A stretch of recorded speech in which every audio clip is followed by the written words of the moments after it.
Ano ang nagkumbinsi sa inyo na siya ngayon? Sabi naman niya, this is love at first sight. Sabi ko, kalungkuhan yan. May problema ngayon si Bongbong sa pork barrel yan ng 2012. Kalungkuhan yun eh. Anong ginawa niya sa pork barrel ninyo? Kulang yung pork barrel kasi gumawa pa ako ng mga mothering center.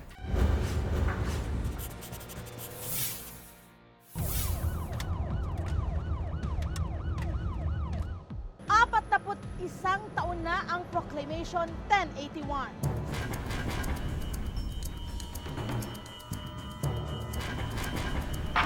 They have proclaimed martial law in accordance with the powers vested in the President by the Constitution of the Philippines. Ika-25 ng Pebrero, umalis sa mga Marcos sa palasyo para pumunta ng Hawaii.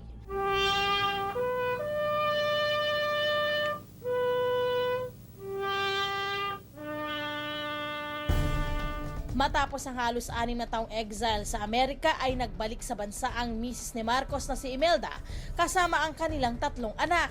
Noong 1992, nagsikap bumalik ang mga Marcos sa politika nang tumakbong Pangulo si Imelda at kongresista ng 2nd District ng Ilocos Norte si Bongbong. Natalo si Imelda pero naluklok sa pwesto si Bongbong mula 1992 hanggang 1995. Ladies and gentlemen, my friends, good afternoon. Ang anak ni Imelda na si Amy pumasok na rin sa politika noong 1998. Sa loob ng 15 taon, hawak ng mga Marcos ang Ilocos Norte. Sa katunayan, sila lang ang nagpapalitan sa pwesto bilang kongresista at gobernador. Nang manalong senador si Bongbong noong 2010, nagbalik sa Kongreso si Imelda. Ano ang susunod na plano sa politika ng mga Marcos? Yan ang ating alamin mula mismo sa former First Lady Imelda Marcos ngayong gabi. Dito lamang sa Bawal ang Pasaway kay Maring Winnie.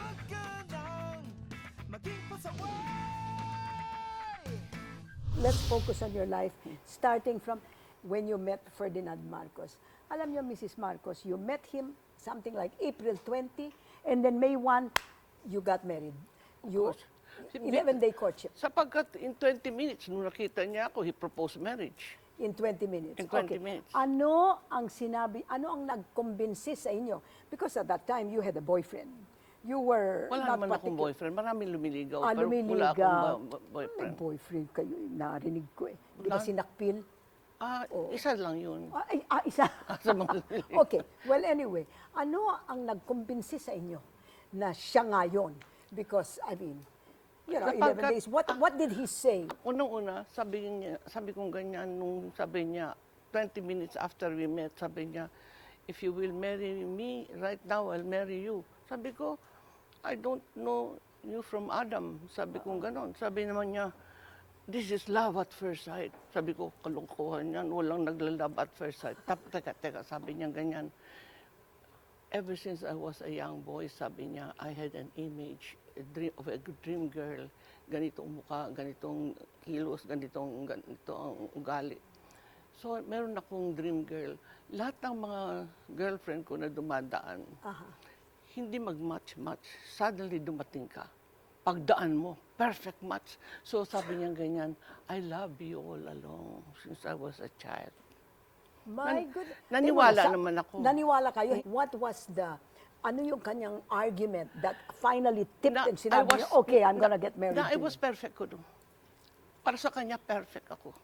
So sabi ko, That's mabuti na ito. Perfect ako. Ganon. Oo. Naniwala naman ako. Sabi ko, ito na nga, mabuti na ito. Okay. Kasi ang dami kong kakulangan. Sabi ko ganyan, Okay. ito akala perfect. Tama naman. The first time my husband kissed me was we were married already at saka may pa. Ferdinand, who was talagang making you diga like mad, only kissed you After we in were the married. hand after you Yes. were God No is- stolen kisses? No. Itsura lang. For sure? Yes. Okay. God is my witness. Okay. But after you were married, your passion showed. Ganun ba? Unti-unti. Hindi Eh, naman yun. sinabi kasi, Hindi naman yun meron na-arouse nagsasabi kagad sa akin kasi na kayo ay frigid. Ako frigid. Were you? Tell the truth now that you're 84 years old, you can tell it all. Hindi ko alam kung frigid ako. Yung bang, you know? Si Ferdinand, tanungin mo. Hindi, wala na siya eh. Pero ang ibig kong sabihin is, were there times when kayo ang nag-uumpisa ng inyong loving? Or you were always just waiting for him because you were, you know, modest? Ang katotohanan, adalas ako nag-uuna pagwan. Ako umunang mahalik. Ako umunang. Siyempre naman, kailangan hindi ko alam merong, eh, baka- mahirap naman, isa lang ang nag-uuna. So you were not, yung reputation nyo as yung bang parang ice lady, eh, hindi pala totoo Naku, yun. hindi ako ayos. Eh, hindi kayo nagagalit eh. Baka hindi rin kayo Hindi. You don't think so? Kasi magandang puso ko. So, okay naman yon. Except that afterwards, like most, well, not like most, but a lot of Filipino husbands, eh, nangaliwa siya yun. Nangaliwa siya sa inyo. Marami sabi nangangiliwa, pero hindi ako naniwala eh. Huy! Naku! Not even with doughy beams? Hindi. Gawa yun ng politika at mga dayuhan. Hindi totoo yan. You're telling me that he was faithful Totoo yan. to you. Itong simulat si Dobby Beam sa akin, nung nandun kami sa Hawaii, naghihingi ng patawad kasi ginamit siya ng mga kalaban namin. Talaga? Oo. In fact, namatay pa yun, ang pobre, namatay pa drugs at lahat sa Nag-overdose. preso. Oo, kawawa naman. Ako ang nag-hire nun sa kanya, hindi si Marcos. Sa inyong pananaw, your marriage was like made in heaven. Totoo Ganun ba yan. yun? Totoo yan. Dalawang movie ang ginawa. Iginuhit ng tadhana at ipinagbuklod sa langit. At totoo, in fact ngayon, parati kong iniisip, kailan kami ba nag-away ng gusto? Hindi. Nagtatampo ko kuminsan kasi sobrang ng busy niya. Pero mag-away, hindi ko na Hindi kayo nagsisigawan. Hindi ko naalala. 35 years. Totoo yan. Totoo. Diyos ang pustigo dyan. Okay. Pero, in your 35 years of marriage, siya po ay government Official. official. Eh kayo ay housewife until you became Minister of Human Settlements, hindi po ba? When I was elected Oo. for Paano as kayo? congressman. You know, paano lumago ang inyong kayamanan? Yes, Kasi ang please, can you galing tell ng us? kanyang investment eh. Ay, ang investment niya, nung pumasok ako ng bahay niya, yung ilalim ng basement ng bahay, puro ginto. Tapos, sabi ko ganyan, aba, grabe ito. At saka, Ano puro Ginto. yung basement nyo sa San Juan? Juan, oo, noon. Nakita nyo, puro ginto. Ginto. O anong sinabi niya? Saan niya nakuha yung ginto? Sabi ko, kasi abogado siya ng mga Benguet, Atlas, Lepanto, nung before the war. Kaya kasi nung naging top notcher siya, ang pinili niya, hindi mga iba-ibang corporations, kundi mina. Naniniwala siya sa gold. You mean to say he bought the gold with his earnings? And he trade, and Same. with his earning, and then he traded in gold. Eh, no bakit postponement. hindi nalaman ng sambayanan yan? Tapos- bakit nung bumalik siya, hindi siya nagsumbong? Na ganun pala Wala ang naman sinabi ni maniniwala sa kanya. Kasi sino naman siya noon. At saka under the American rule, 45 noon. Katapos, Okay. pagbalik niya, nung nakita niya na itong ganun nangyari, sabi niya, forget the money. We want our independence. True enough, nagka-independence kami ng 46 na hindi tayo binigyan ng veterans. Mula noon, makikita, meron akong mga dokumento, he started trading on gold. When he had about 6,000, 7,000 tons, he entered politics. 7,000 tons? Yes, I have the documents. I have all the documents. You are telling me, Mrs. Marcos, And that he gold had nung araw, 7,000 tons in the basement of your house in... Something like that. Eh di, nahulog na yung bahay niya sa weight of that. Hindi, the basement na lupa na yun eh. $32. Meron akong dokumento lahat yan. Okay, so let's fast forward now.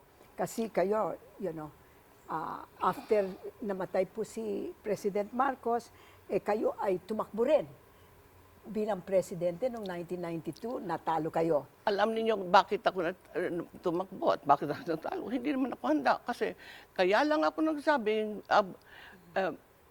kasi tapos na, nanalo na ako sa Amerika ng aking kaso. Pagkatapos, itong hindi pa ako pinapauwi. So, nung dumadating yung mga sulat ng mga leader namin na, alika, umuwi ka, tumakbo kang presidente, doon lang pinauwi kami ng mga State Department at ng Amerikano. Tapos, inutuhanan ko, pero hindi ako nagkampanya, wala naman akong pera noon, yung piso. Noong 1990. Ay, ano nangyari 92. sa inyong gold? Naglagay siya ng gold sa maraming bangko sa buong mundo. Teka muna, sandali lang. And he did this while he was president or even before he was president? Even before. In 2010, ang declared net worth nyo, Mrs. Marcos, I just want to continue the wealth story. Ang dineklara nyo is 623 million pesos was your net worth kasi pagpasok nyo bilang kongresista, hindi ba? In 2012, Mrs. Marcos, kayo ang declared net worth nyo tumaas ng 922 million. In other words, you got an additional 301 million pesos between 2010 and 2012. Can you explain to us? Kasi ang investment ni Marcos hindi cash eh, gold eh. Ang gold naging $2,000 per ounce eh.